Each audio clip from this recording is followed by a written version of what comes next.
I'll go ahead and get started. So again, it's great to meet everyone. For those of you who are just joining, my name is Sev Hernandez, but I go by Sev. I am the key account manager here at Executive IP. All that really means is I focus on bringing in new clients to Executive IP. There's a few things I wanted to go through before we get started. So if you have any questions, please feel free to drop them in there's a little question box it should be on the top right corner of your screen. So if you have any questions, feel free to click on that question box and then type them in. We will be going through those questions at the end.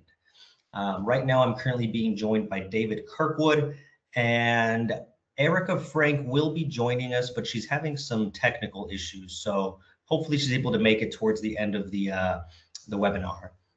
So on today's call, we're really going to focus on how to build an IP-aware culture across the organization.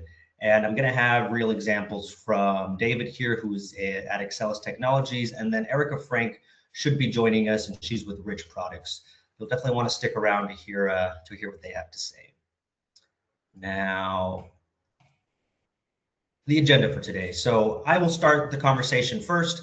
On behalf of Executive IP, I'll be going through an overview, and then my goal for today's call is just to share some best practices in building an IP-savvy workforce. You can realistically do everything that I'm going to show you today on your own, but I hope that you'll get some value out of it and hopefully work with us in the future with some of the tips and advice that we're going to share. And then after that conversation or after my presentation, you're going to be hearing from some of our current customers, David Kirkwood, who is a director of innovation at Axcelis Technologies, and hopefully Erica Frank is able to make it. She is the IP director at Rich Products.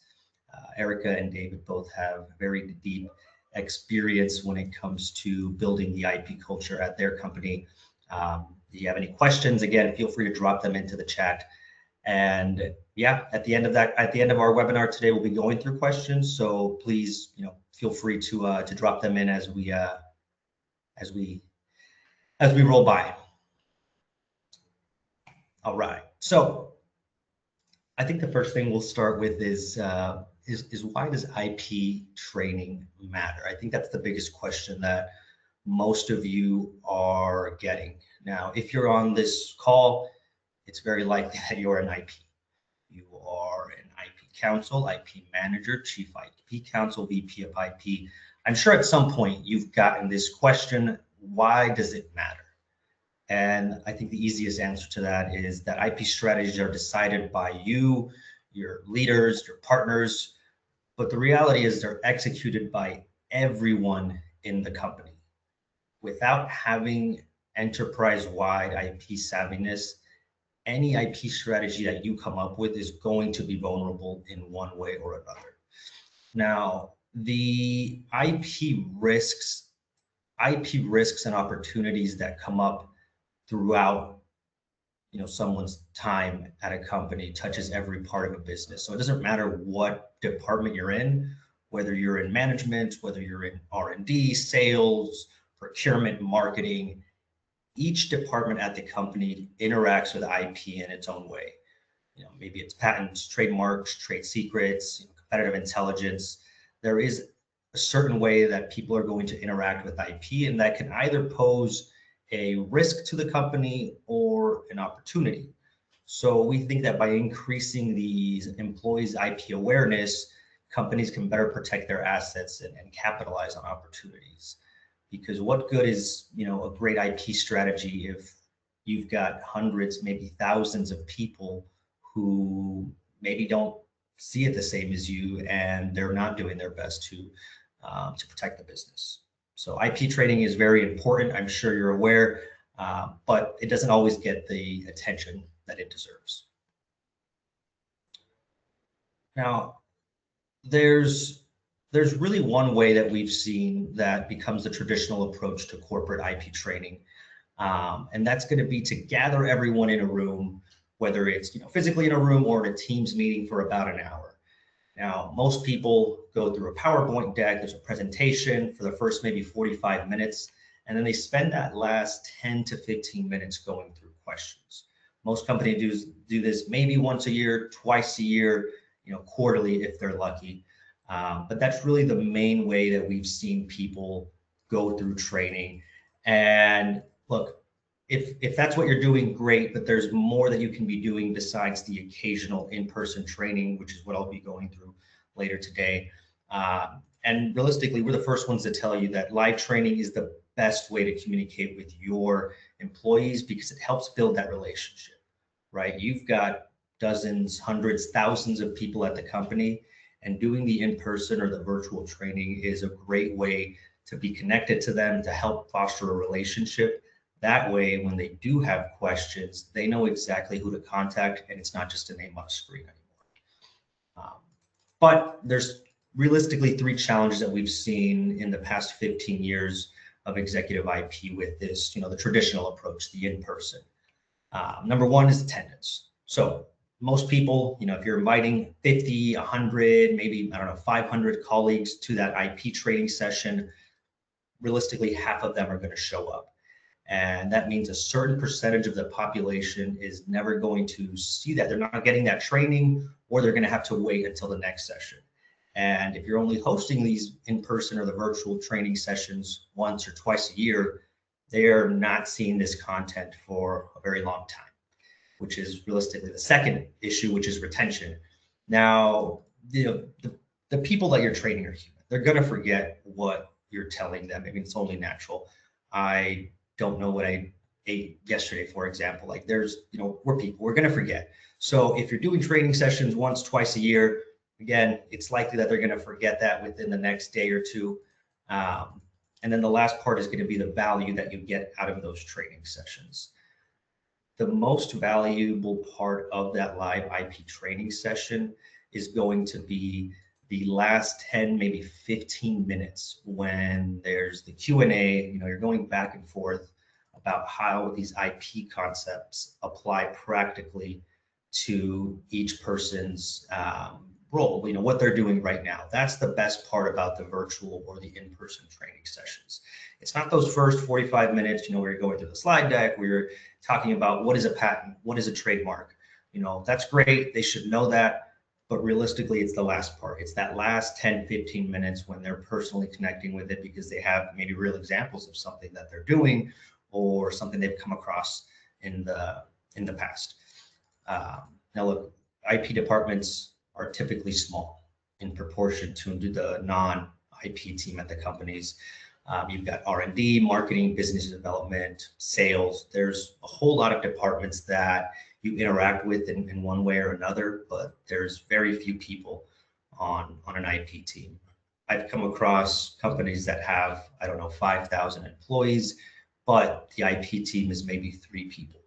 So you've got 3 people in charge of 5,000 employees, and there's a lot of ground to cover. So you have a lot of responsibilities, and what we try to do at Executive IP is we want to help fill in the gaps of when you're not doing those in-person training sessions, or when, maybe you have people that you've got people that aren't getting good onboarding training when it comes to IP. We just want to help fill in the gaps. Now, our solution is short. It's engaging video-based training. Now, these aren't your typical corporate training videos. We're talking 3 to 5 minutes, bite-sized pieces of information that are easy to digest and that keep people coming back. Now, I'm going to switch my screen. Please, David, if you could, please let me know if you can see what I'm about to share. Let's see.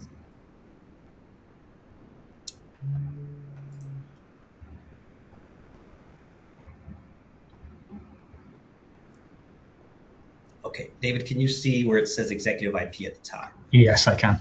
Okay, perfect. Now I know I'm sharing the right thing. All right, so going back to the solution that we have for IP education. Again, the in-person is fantastic. It helps build a relationship, and we think you should continue to do it. But we think it's not the only way or the only thing you should be doing for IP education. There is more that you can do that's going to drive a lot more value and help maximize the resources of the IP team, because there's a lot that's on your plate. At least let us help with this portion of it, which is the IP, the basics for IP education. Now, on that screen is our library of over 1,000 videos. There is a lot here. Sev, just the screen just disappeared. I don't know if you... Let me try this one more time. Is it still there, David, or is it gone? It is not currently showing. All right, let's try this one more time. Okay, how about now? Okay, perfect. All right, so sorry about that. Now going back to the executive IP solution. On my screen, you should be able to see the executive IP page. Now, this is our video library. There are over 1,000 videos at this point on, most of them are going to be IP topics. We've got, if you scroll to the bottom, you're going to see some videos that are more compliance-based training and soft skills training. But most of what's up here is going to be IP education. Now, if I were to click into any one of these categories, you will see a list of videos open up. The videos include patents, trademarks, copyrights, NDAs. There is trade secrets. There are a lot of videos in this library, and most of them are going to be for a global audience, meaning it doesn't matter where people are physically located or what jurisdiction they fall under. The videos are meant to be general in a sense that they make sense no matter what industry you're in or what part of the world you're going to be in. Some of them are focused on either a specific industry or a specific, let's say, IP jurisdiction, but we try to keep things globally applicable. Every now and then we get requests that come in that ask for something a bit more specific. Now, title of the video is going to be on the left-hand side. On the right, you're going to see the duration of the video. And this is what I want to focus on for the next few minutes. What I mentioned earlier about the length of IP training and sometimes even the depth. IP can be intimidating to a lot of people that aren't in this space. So what we try to do is keep the videos to about 3 to 5 minutes. Sometimes you'll see videos that run a little bit longer, but we do our best to keep the videos short. That way, when people are watching a video, get something in front of them, it's short, it's to the point, and we can keep their attention span. We live in a world with YouTube Shorts, Instagram Reels, TikTok. It's hard to keep people's attention for more than a few minutes, and we think that this is a really great way to push out IP information as well. Now, the next thing I'll talk about is going to be our training curriculum. So there's a lot of content here, I know, and what we don't do is just give you the videos and say good luck. Take it from there. Our main focus is going to help build. Let's see, I don't think you can see my screen here, David. So let me try something again. Let's try doing. Sorry about this, everyone. I wanted to. Okay. Can you see this now, David? It should be an Excel file. Yep, we're good. All right, perfect. So sorry about the technical issues, everyone. So there's a lot of videos that we have. One of our main jobs is to help make those videos digestible or easy to take in, because what good is the best training in the world if people don't watch it or if they have no way to access it? The biggest part of what we do is creating a training path or a training curriculum. Now, we customize this for each client. What you'll see at the bottom are different tabs with training groups or departments. Now, some companies just want to focus on a specific group. Let's say R&D or engineering. Most companies, that's going to be realistically the biggest focus when it comes to their IP strategy. Is going to be patents, and it's going to be making sure that the R&D and the engineering team have enough awareness and information around this that they can better communicate with their IP team. However, other companies want to expand the training to sales, to marketing, procurement, leadership. I mean, the list goes on, but it's up to you. We'll ask you at the very beginning, what are the groups, / departments that you want to educate, and give us some parameters. Maybe you want to do this quarterly, maybe you want to do this semi-annually, and give us some topics that each of the groups should be learning about. Now, we'll give you our advice, our best practices, which is we think 10 to 12 minutes a month is the best way to do this. And this is what this training plan kind of mimics. You'll see, for example, in this management and leadership tab, here are the videos that are being distributed over the course of 12 months. During month 1, for example, they are getting this video on why should everyone care about IP. During month 2, they're getting what is a patent, so on and so forth. Each month, for at least for this group, it's a little under 5 minutes, right? Some groups, for example, the R&D are getting a little bit more, 9 minutes, 3, 6, 5, 8, 6, 9. So it really depends. If you want to do something maybe a little bit shorter and a little bit more infrequent, great, but we'll give you our advice, right? We think that 10 to 12 minutes monthly works. If you want to do something differently, by all means, we're just here to make sure that we can deliver a training plan that works. Now, let me go over to something else. This is the primary way that we're going to help get information across, which is creating a training plan based on the audience that you want to educate. The second way that we do this is through our on-demand page. Now, David, can you see this as well? I think I'm sharing my screen. I should say Axcelis at the top, which is your resource page. Okay, great. So this is the second way that we approach IP education, which is going to be on demand. It's very familiar. If you go back to this one that I shared at the beginning, it's the same exact information, IP videos. The only difference is we give you a branded version. When we start working with you, we'll do two things: create the training plan on a 10, 12-month basis, and then we create what we call a resource page or the IP video library with your company's branding.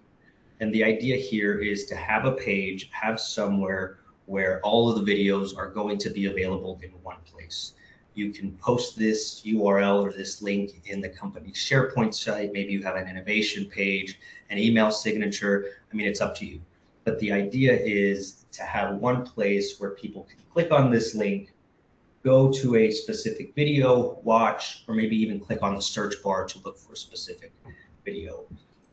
Most companies are going to use this to answer unanticipated questions or even to use it as a primer. Let's say when they're having, let's say next month, you are going to talk with the marketing team and you're giving a crash course to 20 new hires that are at the company. So they'll go through, they'll say, you know what, let me open the trademarks tab, copy a link to a couple videos, paste it in an email, and send it out. The on-demand is there. The curriculum-based training is our primary way. The on-demand is going to be the second. Now, the last thing that I'll talk about is going to be our additional content or our ability to create custom videos. And just to give you some history on executive IP, which is going to make a little bit more sense on why we do the additional content or the custom content. We started about 15 years ago. And when we first started, we had 5 videos in our library, and every video since then has come at the request of our clients. People like David and Erica, who you'll hear from in a moment, they came to us and they'd ask, hey, Sev, these videos are great, but we need a program on freedom to operate or on IP enforcement or on trade secrets, right? They've asked for things in the past and we created them. So over the years, you'll see that the library continues to build and build and build. And it's a cost and time efficient way for us to create new IP training material. So if you have a topic that you want to see and we don't already have it, we'll draft a script. We'll work with you to make sure it includes the relevant topics or talking points that you want it to say. And then once we have the script ready, we'll film it, we'll edit it, and then put it in the training library at no additional cost. And if there's something specific to the company, so a lot of these videos here, none of these are focused on a specific company's policy or strategy, but some people want us to create videos that are very specific to them. Maybe you want us to create, oh, I don't know, a 5-minute IP onboarding video for your company, or a video that talks about how to submit an invention disclosure at X company. If it's specific to the company, we'll also do it. Typically, we put some kind of limitation on the amount of videos we'll create for you on a yearly basis, but it's also included with working with us. So the custom is there if you'd like it to be. If you're okay with having a little bit more generic based content, then that's available as well. Now, there's 4 things that end up happening with this, with this method of training that we're doing, or creation at least. And number 1 is you're going to see a lot of content that's peer reviewed in a sense, right? We've worked with some of the largest banking, aerospace, pharma companies in the world. So their fingerprints are all over this. We've gone back and forth with dozens, hundreds of companies on creating additional content. So you're not just getting information that we're creating. It's information that's being requested by small, medium, and large companies across the world. 2, you're getting a tailored message that's being delivered to your trainees. It's not just, here's Patents 101 that's being sent out to everyone in the company. You're getting something that's tailored to that specific role or department. And then 3, you're getting videos that are building up over time. So as the year goes on, you'll see that the video library is going to get bigger and bigger. A few years ago, we were at like 600-700 videos, and now we're into the well over 1,000. So it's growing, and it's only going to continue to grow. Now, give me a second as I try to go back to the slideshow. Let's see.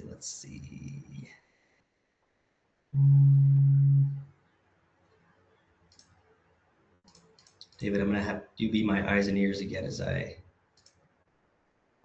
start this. All right, can you see the slideshow again, David? All right, so let me make sure I can move this to where I want it to.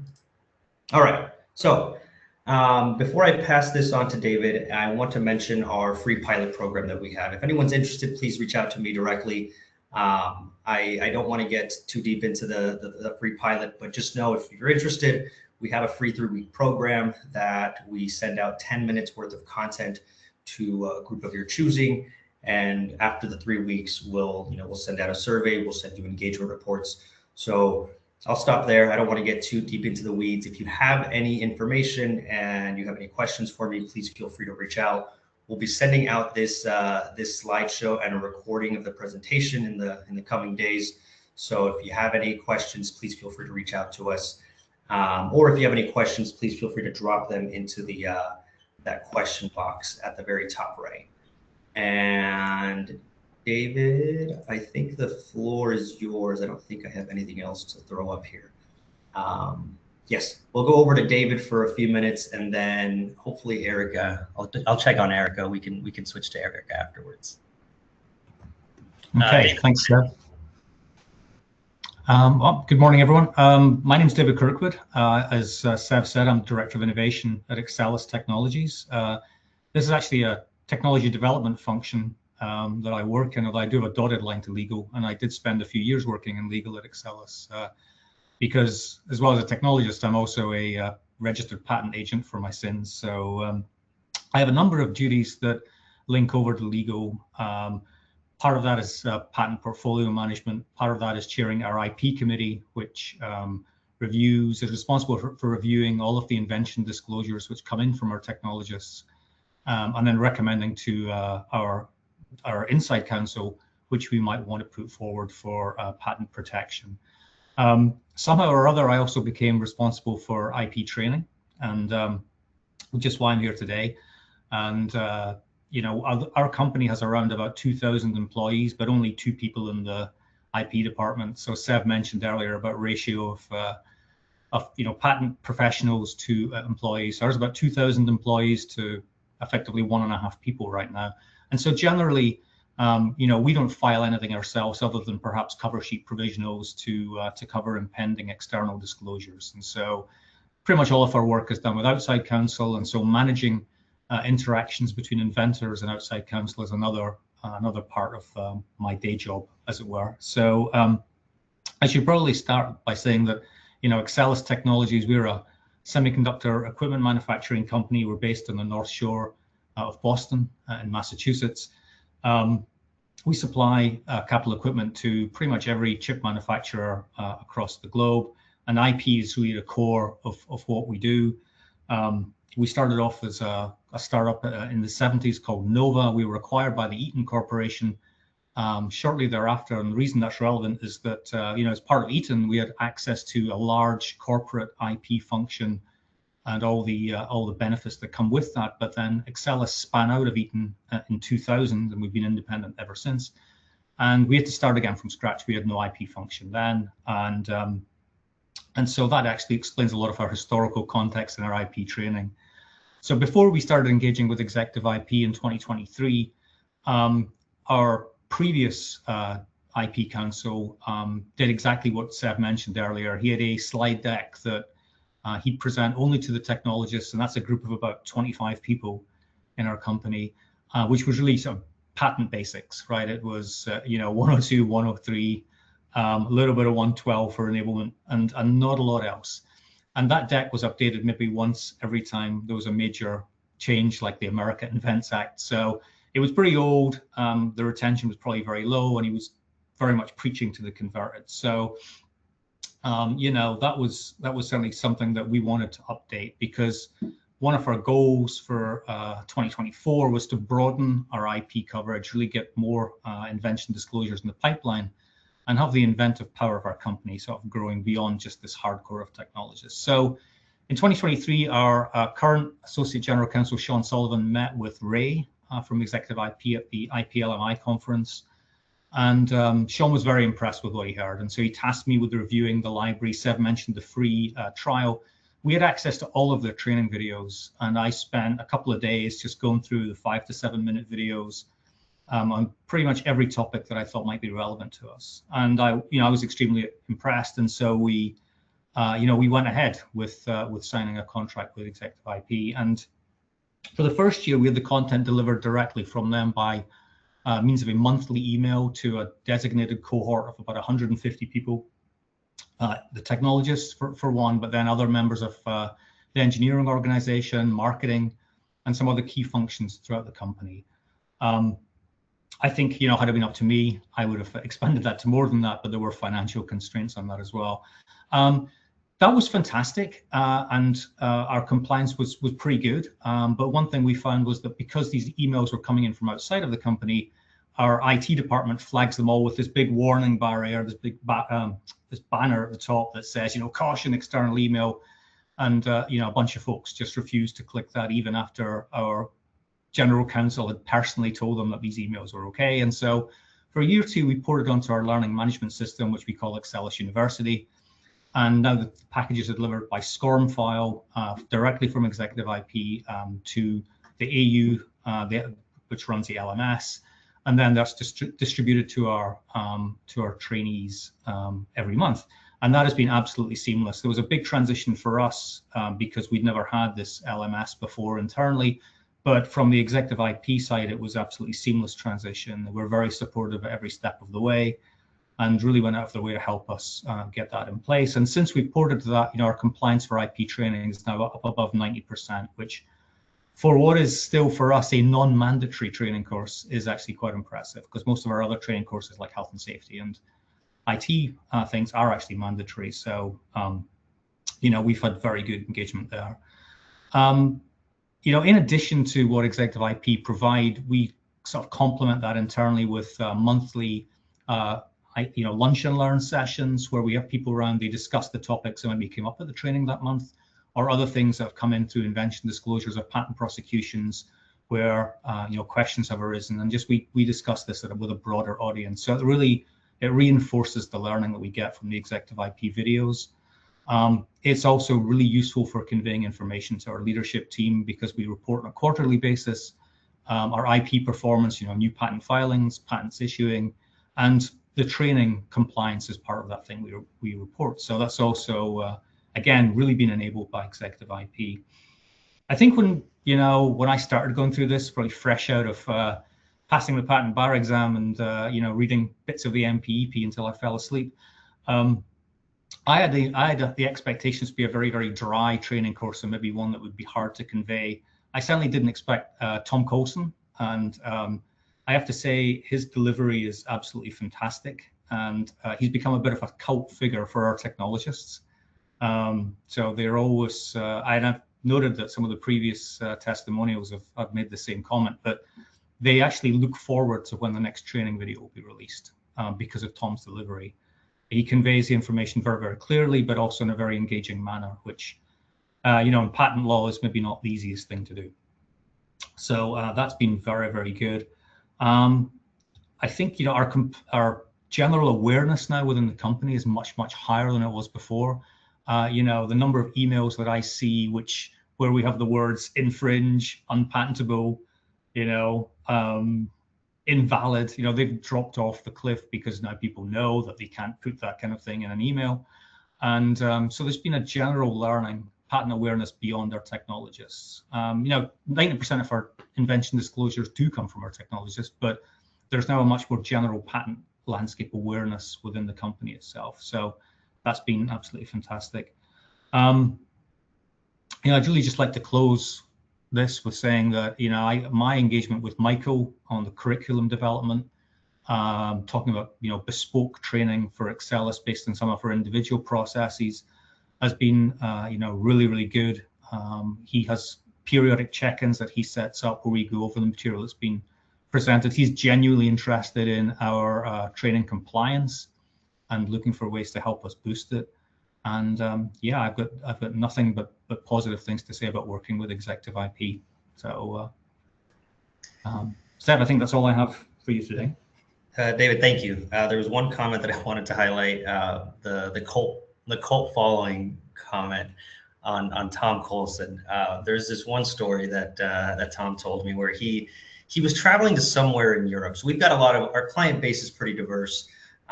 Maybe 40% of the business comes from Europe, the other 40 from the US, and then 20 is kind of scattered throughout the world. So Tom was making a trip somewhere to Europe. I think he might have been in Germany, Switzerland, and I think he was going to do like a presentation for this specific client base, and then it's like a workshop, right? A workshop, maybe like an hour-long presentation, and then kind of go through a little bit more after that. And when he arrived at the facility, there was a horde of people that were greeting him with a cardboard cutout of his head. Lord. Now, we'll share the videos after this webinar so you can go through and see some for yourself. Tom Coulson is a presenter. He's the founder, the CEO of this company. He's a U.S. patent attorney. He is a very articulate man, and he's a very, Tom Coulson's face and his smile is, it's very distinguished. You can see Tom's face. I feel like if I close my eyes, I can see it. So if you could imagine Tom's big face smiling on a cardboard cutout of people, he came in and people were greeting him with that cutout. We get stories like that from time to time. Thank you, David. I'm looking right now, and I actually don't see Erica. I think she was having computer troubles, so I'm really sorry for everyone. Erica will not be able to join for this last half, but we do have a few more minutes left, so I wanted to go through some questions. Again, if you have questions, please feel free to type them into that little question box that you see. And I do have a few already. So the first one is, hi, Sev and David. Thank you so much for your presentation today. How do you distribute these videos or the content to the participants? Okay, great question. So there's two ways that we get information across to people.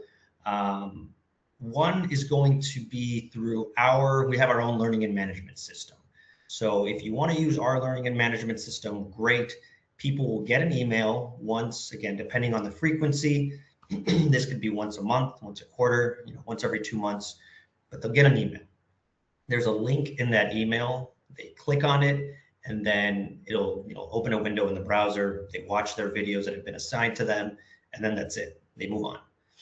The second way is going to be if your company has its own learning management system. Sorry about that. If you have maybe Workday, SuccessFactors, there's a whole lot of other ones. But if your company has its own learning and management system, we can use that, right? Some companies prefer to host it on their own learning and management system. So what we'll do is we'll transfer the video files over to you or the person in charge of that learning and management system internally. And then we'll help them upload the videos to the LMS. And then from there, assign the videos the way they normally would be. Languages. I think there's another question that just came in about languages. Hi, Sev. Thank you so much for the presentation. What languages are the videos in?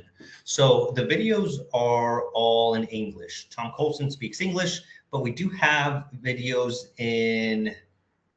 we have 30 videos with a Japanese speaker, 50 with a German speaker, and I think 90 at this point with a French speaker. And then all of the videos have subtitles in 26 languages. Again, those 26 languages cover maybe 95% of the spoken world. If there's videos that you want to see in a specific language, again, please let us know. A big part of what we do is growing the library and trying to create content that is going to apply to others. So, for example, the German, the French, the Japanese speaking videos that we have, it's because clients asked us, and we have a population that speaks those languages. So why not create more content that people can see in their own native language? Okay, I think I had one question come in for you, David. Hi, David. Thank you so much.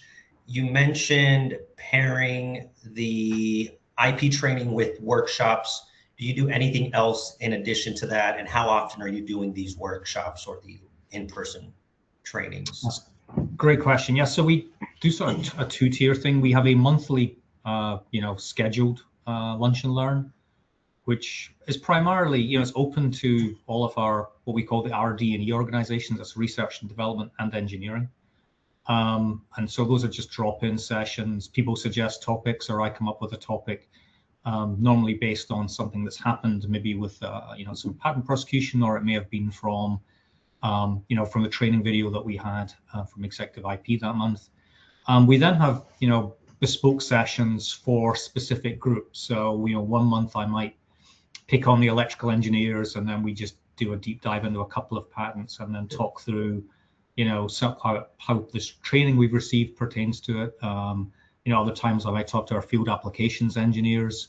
One of the things that I've always tried to enforce to people at Axcelis are that IP doesn't begin and end with technology development, and that everyone who's an employee can have an innovative idea, and we have mechanisms for them submitting invention disclosures throughout the whole organization. So really just trying to get that message across, because it's really under the previous administration, as I like to refer to it, it was very much IP was for the technologists, and everyone else should just needed to know that they were generating patents, and that was it. And we've tried to move away from that. And I think that, the executive IP training videos have helped that, because they're very accessible to non-patent experts.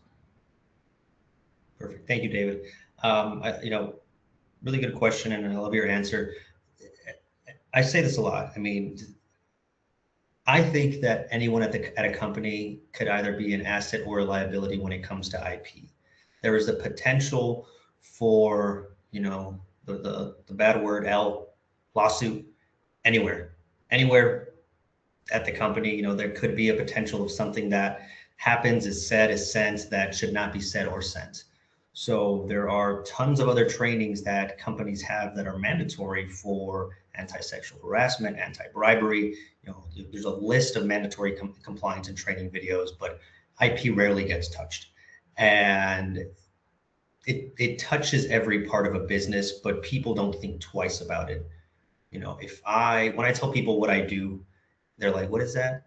Oh yeah, I don't know. And these are people that work in business, and I'm like, come on, how are you not aware of these kind of topics?